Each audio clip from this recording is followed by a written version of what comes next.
And now to a controversy out of Massachusetts, where the Massachusetts Teachers Association is facing accusations of anti-Semitism following an anti-racism webinar. Joining us now to discuss is Director of Outreach for Parents Defending Education, Erika Sanzi. Thank you so much for joining us, Erika. Good morning. Thanks for having me. Well, the Massachusetts Teachers Association, they held this webinar on anti-racism workshop discussing racism against Palestinians last week.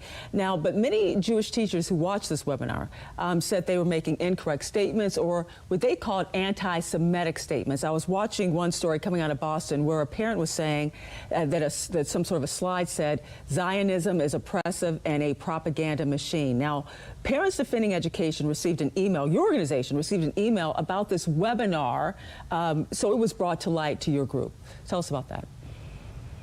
Yeah, so there's a retired teacher who currently sits on the board of directors of the Massachusetts Teachers Association, and when he received an invitation to an event about anti-Semitism, his response was a very long sort of rant over email about how, Israel shouldn't even exist. And he went on to accuse Israel of genocide and apartheid and ethnic cleansing. So in addition to, of course, having no interest in attending the event that he was invited to, he really did say things that were shocking to the people, members of the MTA, as well as, and that includes current teachers and retired teachers, as well as parents who were able to get their eyes on that email exchange. When you talk about that webinar, I was looking for it online. I couldn't find it online. So yeah. But you're hearing these firsthand accounts. Where is it? Do you know?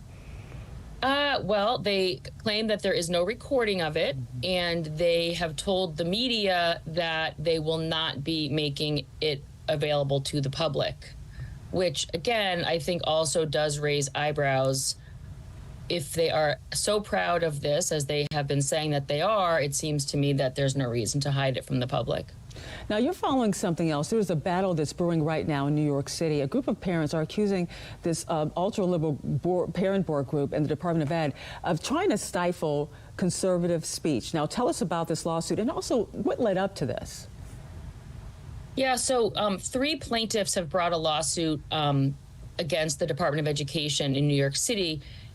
And it's really not just about the stifling of conservative voices. It's about the stifling of and, blocking of anybody who doesn't conform to the groupthink or the opinions of the school department or of the president and I think one of the vice presidents of this.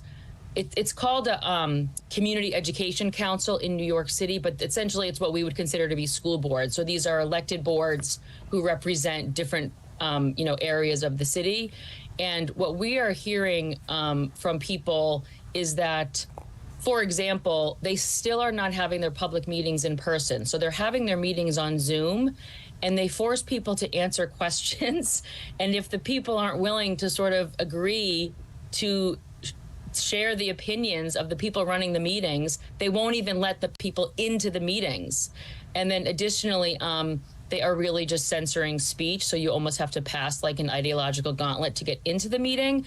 I would then also add that there's another piece of the lawsuit where the Department of Education, the chancellor who sort of runs the New York City schools, he is now allowed to investigate and remove members of this elected board if they don't feel that they align with or conform to this sort of vague set of standards.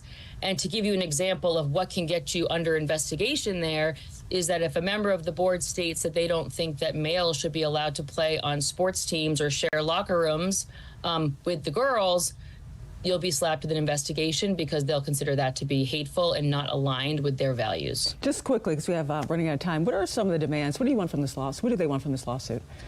It's definitely not money. They're asking for $17.91 per plaintiff plus attorney's fees. What they really want is for a court injunction to remove the stranglehold on public discourse and free speech, so that people can again attend the meetings and speak freely and express their opinions, whether or not they align with the school department or not.